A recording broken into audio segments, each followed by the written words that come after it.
اعوذ باللہ من الشیطان الرجیم بسم اللہ الرحمن الرحیم الحمد للہ رب العالمین والصلاة والسلام علی اشرف الانبیاء والمرسلین اما بعد، عزیزان گرامی قدر، آج پھر آپ کی مشکلات اور ان کا حل لے کر آپ کی خدمت میں حاضر ہوئے ہیں۔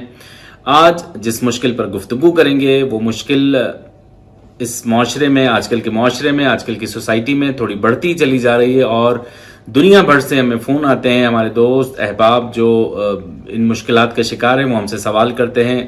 آج جس مشکل کے بارے میں گفتگو کریں گے وہ ہے میاں بیوی کے اختلافات۔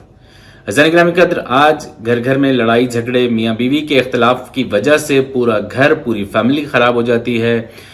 سب سے پہلے یہ سوچنا چاہیے کہ یہ جو میاں بیوی آپس میں لڑ رہے ہیں، ان کا براہ راست اثر ان کی اولاد پر پڑ رہا ہے، اور ایک آنے والی نسل کے اوپر شدید قسم کا اثر پڑ رہا ہے کہ جس کے نقصانات بہت زیادہ ہیں۔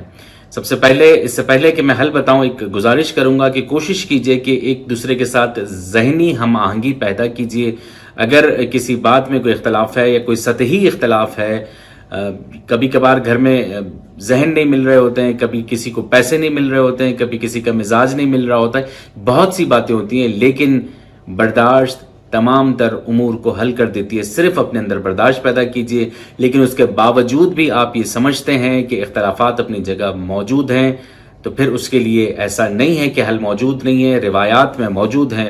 اگر میاں بیوی کے درمیان اختلاف ہو تو سورہ مبارکہ نساء کی تلاوت کی جائے، جس سے اختلافات ختم ہو جائیں گے۔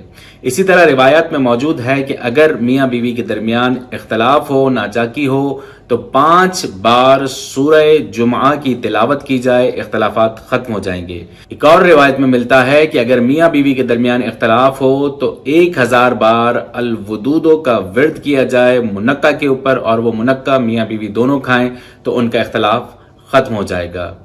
امید ہے کہ آج کا پروگرام مفید رہا ہوگا۔ دعا گوں کہ پروردگار ہمیں دنیا و آخرت کی مشکلات سے نجات عطا فرمائے۔ والسلام علیکم ورحمۃ اللہ وبرکاتہ۔